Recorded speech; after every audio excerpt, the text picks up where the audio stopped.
Hello friends, welcome back to our YouTube channel Alpha Vidya Sankuल. In previous lecture we discussed about the unit number 5 water.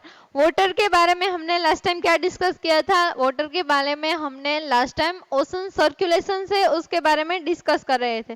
तो ये oceans के अंदर जो water रहता है, water bodies रहती है, वो हमें पता है वो ऐसे क्लाम नहीं रहते हैं. जैसे कि पॉन्ड्स एंड लेक्स में जो वाटर है वो क्या रहता है, वो क्लाम रहता है, यानी कि वो मूवमेंट नहीं करता रहता है. बल्कि अगर हमें ओसेनिक वाटर बॉडी देखी होगी, ओसेनिक वाटर क्या रहते हैं कि ओसेनिक वाटर है वो ऐसे स्टेबल नहीं रहता है, यानी कि स्टिल नहीं रहता है, बल्कि वो कुछ ना कुछ उसमें मूवमेंट होती रहती है, मूवमेंट करता रहता है.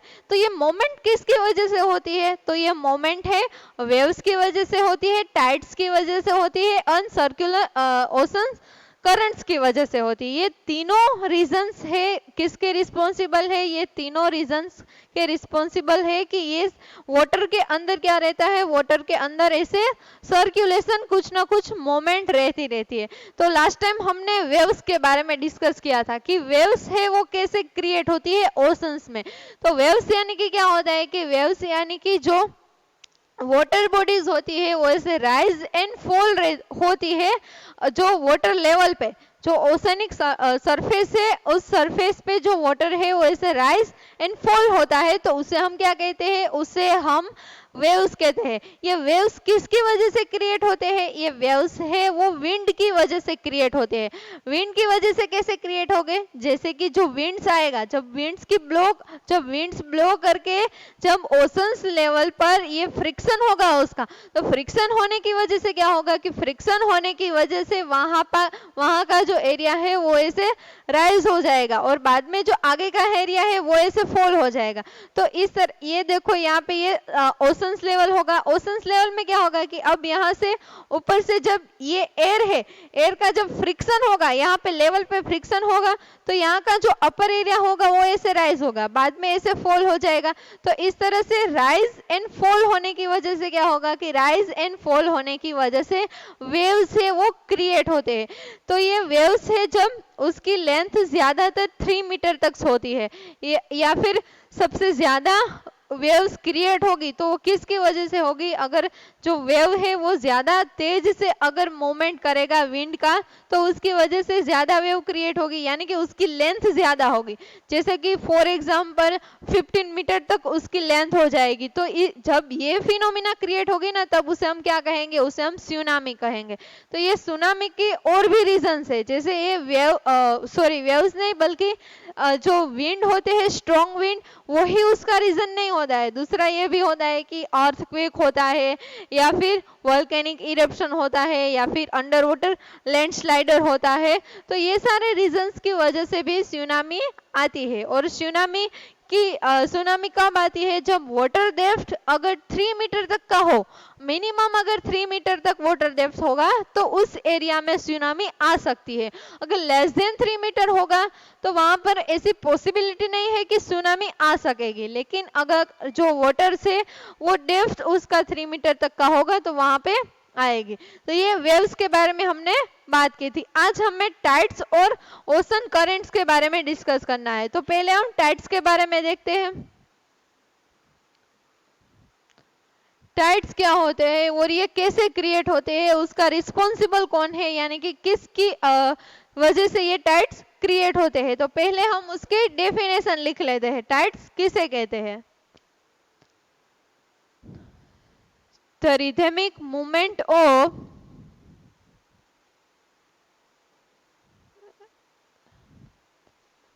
rise and fall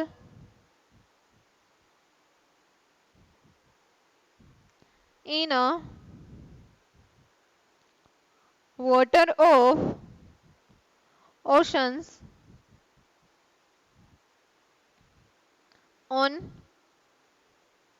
twice a day is called tides.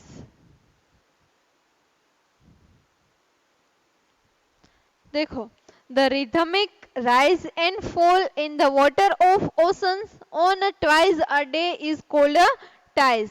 यानी कि आपको लगेगा कि मैंने वेव्स की जो डेफिनेशन लिखी है सेम यही डेफिनेशन, लेकिन दोनों में डिफरेंस है, बहुत ज्यादा डिफरेंस है। मैंने वेव्स में ये कहा था कि जो वाटर बॉडीज है वो ऐसे राइज एंड फॉल्स करती है, लेकिन कहाँ पे करती है, ये जो ओशंस का वाटर लेवल होता है वहां पे करती है। लेकिन ये जो वाटर राइज एंड फॉल करती है, लेकिन वो कहाँ पे करेगी, जो सी शोर है, जो सी के अराउंड में जो एरिया है वहां पे जाके ये रिदमिक वे में राइज एंड फॉल करेगी, तो उसे हम क्या कहेंगे, उसे हम टाइड कहेंगे। और क्या है उसमें, और ये ट्वाइस डे, यानी कि ये क्या होता है मैं आपको बाद में समझाऊंगी, लेकिन ये वर्ड याद रखना आप, ट्वाइस अ डे ये फिनोमिना होती रहती है। अब ये टाइड्स के बारे में हमने देख लिया, लेकिन अब ये टाइड्स किसकी वजह से क्रिएट होती है वो देखना है। जैसे वेव्स है वो विंड की वजह से क्रिएट होते हैं, तो ये टाइड्स है वो भी किसी की वजह से क्रिएट तो होते होंगे ना, तो किस वजह से होंगे, तो पहले हम ये समझ लेते हैं। क्या होता है कि जो मून और सन का ग्रेविटेशनल फोर्स उसे पुल करता है, तब क्या होता है कि ये पुल होने की वजह से वाटर बॉडी है वो इस तरह से पुल होगी, तो वाटर बॉडी पुल होगी तो ये राइज होगी या फिर से वो चली जाएगी, ये राइज होके फिर से क्या चली जाएगी, बाद में पीछे चली जाएगी तो फॉल्स हो जाएगी। तो इस तरह से टाइड से वो क्रिएट होते हैं, किसकी वजह से, तो टाइड से वो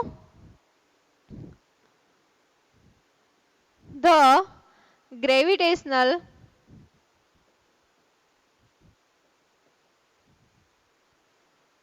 force of moon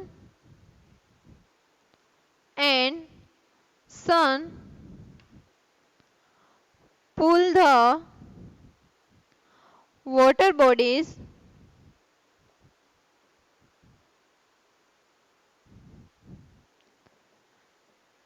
that is why the tide is created। अब ये कैसे होता है वो एक्सप्लेन करते हैं। फॉर एग्जाम्पल यहाँ पे क्या होगा कि यहाँ पे ये अर्थ ग्लोब है हमारी और यहाँ पे है सन,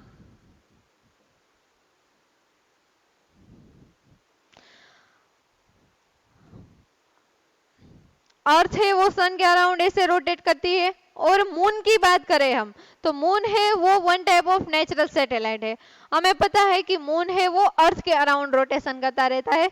यहाँ पे ये मून होगा तो ये मून है जब अर्थ के अराउंड ऐसे रोटेशन करता होगा, और ये अर्थ है वो सन के अराउंड ऐसे रोटेशन करती है। तो एक टाइम ऐसा आएगा कि ये जो मून है वो रोटेशन करके यहाँ आएगा, यानी कि उसकी पोजीशन यहाँ पे होगी, यानी कि ये वन लाइन में आ गए, sun moon and earth one line में आ गए ना। तो अब क्या होगा कि हमें पता है कि सन का ग्रेविटेशनल फोर्स होता है जिसकी वजह से अर्थ उसके अराउंड रोटेशन करती रहती है। सेम उसी तरह क्या होगा कि उसी तरह मून के पास भी कुछ ऐसा ग्रेविटेशनल फोर्स होगा। तो ये दोनों ग्रेविटेशनल फोर्स जब अर्थ पे लगेगा तब क्या होगा कि अर्थ के क्रस्ट लेवल में जो कुछ भी होगा ना वो किसके साइड में पुल होगा, तो वो ऐसे मून और सन के साइड में पुल होगा। ये दोनों का ग्रेविटेशनल फोर्स लगा है ना, इसीलिए पुल होगा जो कुछ भी होगा। अब लैंड है और अर्थ के क्रस्ट लेवल में क्या है, लैंड है और वाटर बॉडीज है। ज्यादातर क्या है, वाटर बॉडीज है, और 3/4 पार्ट में क्या है, 3/4 पार्ट में ओनली लैंड है। अब हमें ये भी पता है कि जो लिक्विड फॉर्म होता है ना उस पे ज्यादा ग्रेविटेशनल फोर्स लगता है एज कंपेयर टू जो सॉलिड पार्ट होता है ना उससे।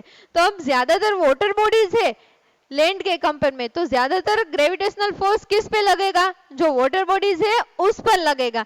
यानी कि यहाँ पे जो वाटर्स होगा ना वो ऐसे यहाँ पे इस तरह से राइज होगा, यानी कि उस तरह से पुल करेगा, किसके साइड, सन और मून के साइड में पुल करेगा। तो यही रीजन है कि ये दोनों की ग्रेविटेशनल फोर्स लगेगी अर्थ पर। तो अर्थ के क्रस्ट लेवल में जो वाटर बॉडीज है वो ऐसे पुल होगी, तो पुल होने की वजह से क्या होगा कि ये वाटर है वो राइज हो गए फिर से। अब ये फॉल हो गए, तो फॉल यानी कि ग्रेविटेशनल फोर्स उस पर कम लगेगा तो ये फिर से जो वाटर बॉडीज पुल हुई है वो फिर से वापस आ जाएगी। तो इस तरह से रिदमिक वे में राइज एंड फॉल्स होती रहती है वाटर बॉडीज। जो सी सोर्स होते हैं, जो सी के अराउंड में जो लैंड्स होती है सोर्स के, वहां पे ये सारी मूवमेंट होती रहती है, तो उसे हम क्या कहते हैं, उसे हम टाइड्स कहते हैं। तो टाइड्स के उसे टू पार्ट में हमने डिवाइडेड कर दिया, यानी कि उसके टू टाइप्स है, high types and low types. ये high types and low types क्या है वो देखते हैं।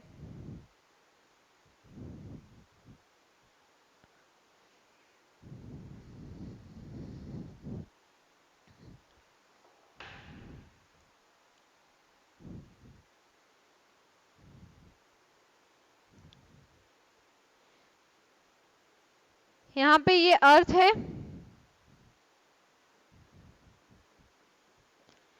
ये सन है। अब पहले हाई टाइड के बारे में देख ले। तो हाई टाइड में क्या होगा कि जब ये मून है वो रोटेट करके यहाँ पे आएगा, ये मून यहाँ तक आ गया, तो ये moon, earth and sun one line में आ गए, ये तीनों वन लाइन में आ गए। तो अब सन और मून का ग्रेविटेशनल फोर्स लगेगा अर्थ पर, तब वाटर बॉडीज है वो ऐसे राइज होगी, ज्यादा राइज होगी, क्योंकि इन दोनों का फोर्स लग रहा है अर्थ पर, इसीलिए। तो ये दोनों फोर्स लगने की वजह से जब क्रिएट होते हैं तब उसे हम क्या कहते हैं, तब उसे हम हाई टाइड्स कहते हैं। अब हम लो टाइड्स की बात करते हैं कि लो टाइड्स कब क्रिएट होते हैं, कि जब अर्थ, जब मून है वो रोटेट करके यहाँ पे आएगा या फिर यहाँ पे होगा, ये दोनों पोजीशन तो सेम हो गई ना, ये रोटेट करके यहाँ पे आ गया। तो अब क्या होगा कि अब ओनली ये जो सन है उसका ही ग्रेविटेशनल फोर्स लगेगा ना, मून का नहीं लगेगा। किसका लगेगा, ओनली सन का ही ग्रेविटेशनल फोर्स लगेगा। अब मून की बात नहीं करेगी, यहाँ पे ये निकाल देते हैं मून की पोजीशन। तो ओनली जब सन का ग्रेविटेशनल फोर्स लगने की वजह से जो टाइड्स क्रिएट होते हैं उसे हम क्या कहते हैं, उसे हम लो टाइड्स कहते हैं। क्या कहते हैं, लो टाइड्स। तो ये high tides and low tides क्या होती है, आपको पता चल गया कि ये जो टाइड्स होती है जब मून प्लस सन ये दोनों का ग्रेविटेशनल फोर्स लगेगा किस पर, अर्थ पर, तब जो वेव, वेव नहीं बल्कि टाइड्स क्रिएट होती है उसे हम हाई टाइड्स कहेंगे। लो टाइड्स में क्या होगा, ओनली सन का ग्रेविटेशनल फोर्स लगेगा अर्थ पर, तब जो टाइड्स क्रिएट होती है उसे हम लो टाइड्स कहेंगे। अब और भी उसके टाइप्स है, जैसे कि spring tides and the neap tides. ये spring tide and neap tides क्या होती है वो भी देख लेते हैं हम। जैसे कि क्या होता है कि जब ये फुल मून और न्यू मून, ये दोनों फिनोमिना तो आपको याद है ना, फुल मून और न्यू मून कब होता है, फुल मून यानी कि उस टाइम पे हमें जो मून है वो पूरा का पूरा देखने को मिलता है, तो उसे हम फुल मून कहते हैं। न्यू मून कब होता है कि न्यू मून यानी कि जो मून है उसकी पोजीशन हमें दिखाई नहीं देती, यानी कि वो मून है जब दिखाई नहीं देता है तब उसे हम क्या कहते हैं, उसे हम न्यू मून कहते हैं। तो फॉर एग्जाम्पल क्या होगा कि अब देखो फिगर ड्रॉ करके ही एक्सप्लेन करती हूँ ताकि आपको समझ में आ जाए।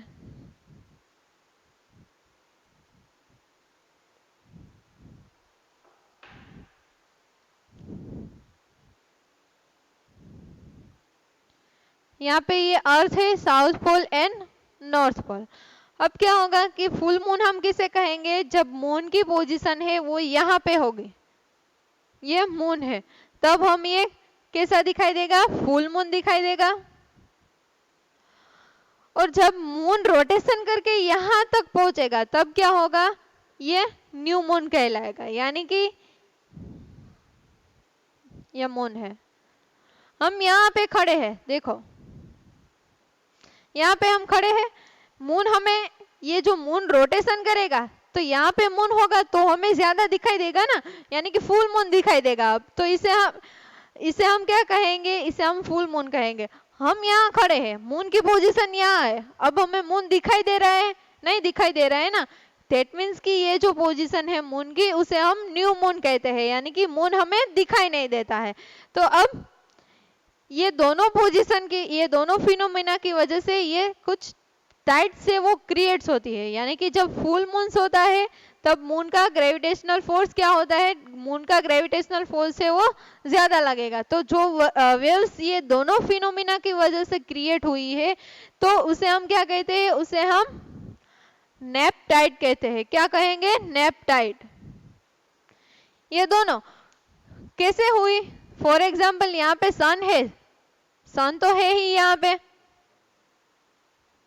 अब फुल मून और न्यू मून में क्या होगा कि फुल मून में भी ये तीनों की पोजीशन एक लाइन में आ जाएगी, और जब न्यू मून होगा तब न्यू मून के टाइम भी ऐसा होगा कि ये तीनों की पोजीशन है वो वन लाइन में आ गई ना। देखो क्या हुआ कि जब फुल मून हुआ तब भी उसकी पोजीशन वन लाइन में है, सन मून और अर्थ। अब जब न्यू मून है तब भी क्या है, तब भी मून अर्थ एंड सन की पोजीशन वन लाइन में ही है।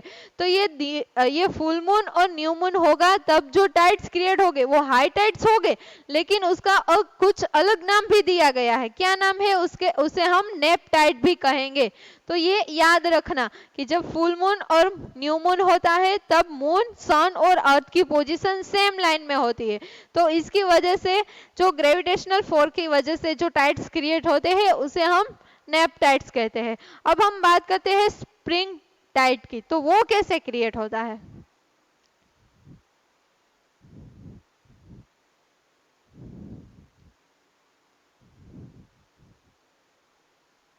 उसकी पोजीशन ड्रॉ करके एक्सप्लेन करती हूँ आपको। यहाँ पे है ये earth, north pole and south pole. अब मून की पोजीशन है वो यहाँ पे होगी और यहाँ पे, यानी कि 1/4 क्वार्टर में होगी। यहाँ पे है, यहाँ पे और यहाँ पे है, तो उसे हम न्यू मून और इसे हम फुल मून कहते हैं। लेकिन यहाँ पे और यहाँ पे होगी तो हम उसे हम 1 क्वार्टर कहेंगे पोजीशन, और यहाँ पे भी क्या है, 1 क्वार्टर में पोजीशन है। यानी कि हमें चांद है वो कैसा दिखाई देगा, आधा दिखाई देगा ना, मून कंप्लीट मून नहीं दिखाई देगा लेकिन आधा मून दिखाई देगा, यानी कि हम उसे 1 क्वार्टर कहेंगे। तो ये जब पोजीशन होगी तब यहाँ पे क्या होगा कि यहाँ पे सन तो है ही ऑलरेडी,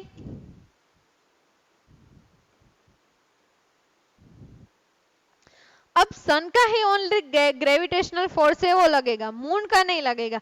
तो इस वजह से जो टाइड्स क्रिएट होगी उसे हम क्या कहेंगे, उसे हम स्प्रिंग टाइड कहेंगे। यानी कि जो स्प्रिंग टाइड है उसे हम लो टाइड भी कहते हैं। जो लो टाइड में पोजीशन होती है सेम वही पोजीशन क्रिएट कहाँ पे होगी, सेम वही पोजीशन स्प्रिंग टाइड में क्रिएट होगी। यानी कि मून है उसकी पोजीशन अर्थ के अराउंड 1 क्वार्टर में होगी एंड ओनली सन का ग्रेविटेशनल फोर्स लगेगा। तो जिसकी इसकी वजह से जो टाइड क्रिएट्स हुए हैं उसे हम स्प्रिंग टाइड कहेंगे या फिर लो टाइड भी कहते हैं। और नेप टाइड और हाई टाइड किसे कहते हैं, ये 4 टाइड जो टाइप है टाइड्स के उसके बारे में बात हो गई। तो ये किसकी वजह से टाइड क्रिएट्स होते हैं, तो ये टाइड से वो ऐसे सन और मून का ग्रेविटेशनल फोर्स लगने की वजह से क्या होता है कि उसकी ग्रेविटेशनल फोर्स की वजह से जो वाटर बॉडीज है उसे रिदमिक वे में राइज एंड फॉल्स करेगी। कहाँ पे, जो सी सोर्स है वहां पे ऐसे राइज एंड फॉल करेगी। तो उसे हम क्या कहेंगे, उसे हम टाइड्स कहेंगे। और ट्वाइस अ डे मैंने कहा था, तो ट्वाइस अ डे यानी कि क्या होगा कि जो सन है, सन तो उसकी पोजीशन पे ही रहेगा लेकिन मून की पोजीशन तो चेंज होती रहती है ना। तो मून को भी 1 रोटेशन कंप्लीट करने के लिए अर्थ के अराउंड 24 आवर का टाइम लगता है। तो ट्वाइस अ डे में क्या होता है कि ट्वाइस अ डे में मून की पोजीशन है वो चेंज होती रहेगी ना। तो मून की पोजीशन जिस तरह से चेंज होगी तो उसी तरह से क्या होगा कि ग्रेविटेशनल फोर्स की जो पोजीशन है वो भी चेंज होगी। तो ये दोनों पोजीशन 1 डे में 2 टाइम्स पे चेंज होती है। तो ये 1 डे में 2 टाइम्स जब चेंज होती है तो उसकी वजह से 2 टाइम्स में ये फिनोमिना होती है। तो इसीलिए ट्वाइस अ डे ऐसा हमने डेफिनेशन में ये वर्ड ऐड किया था। अब हम नेक्स्ट बात करते हैं जो ओशन सर्कुलेशन है उसके बारे में, वो है ओशंस करंट।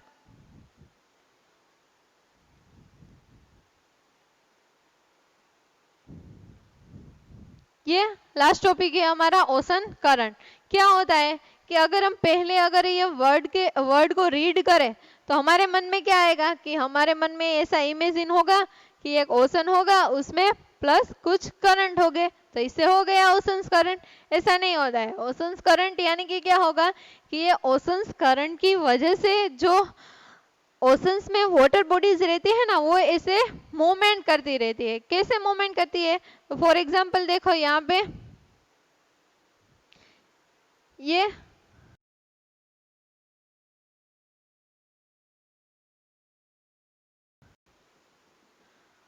वाटर्स हो गए, ओशंस में वाटर्स होगा। अब वाटर्स की मूवमेंट किस तरह से होगी पता है आपको? जो वाटर है उसकी मूवमेंट है वो इस तरह से होती रहेगी। यहाँ से स्टार्ट होगा, यहाँ पे जाएगा, फिर यहाँ पे इस तरह से जो ओशंस की वाटर बॉडीज होती है उसमें मूवमेंट चलती रहती है। तो इसे हम क्या कहेंगे? तो उसे हम ओशंस करंट कहेंगे। तो ऐसा करंट ऐसा इसलिए नाम दिया गया है कि हमें पता है कि जो कोई भी इंस्ट्रूमेंट होता है, इंस्ट्रूमेंट में क्या होता है कि करंट है वो किस वे में, किस पाथ में वो चलता है, किस पाथ में वो मूवमेंट करता है, तो उसकी मूवमेंट करने के पाथ है वो भी इस तरह से होगा ना जो करंट्स होते हैं। तो इसीलिए उसे ओशंस करंट ऐसा कहा गया है, क्योंकि ये करंट्स होते हैं ना वो भी इसी वे में मूवमेंट करते रहते हैं, इसीलिए उसे ओशंस करंट ऐसा कहा गया है। तो ये ओशंस करंट की वजह से क्या होता है कि ओशंस करंट की वजह से भी जो वाटर बॉडीज है वो ऐसे मूवमेंट करती रहती है, स्टेबल नहीं रहती है। अब ओशंस करंट है उसमें भी टू टाइप्स है। कौन कौन से है? एक है warm water current oceans current and cold oceans current. अब ये warm ocean current and cold oceans current क्या होते हैं वो भी देख लेते हैं। चलिए,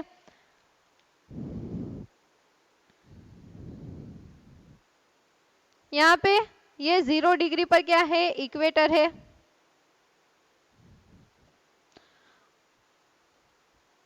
यहाँ पे सन्स होगा, सन, और ये है अर्थ ग्लोब। यहाँ पे south pole and north pole. अब हमें पता है कि सनरेज कहाँ पे आएगी? सनरेज डायरेक्ट वर्टिकली इक्वेटर पर आएगी।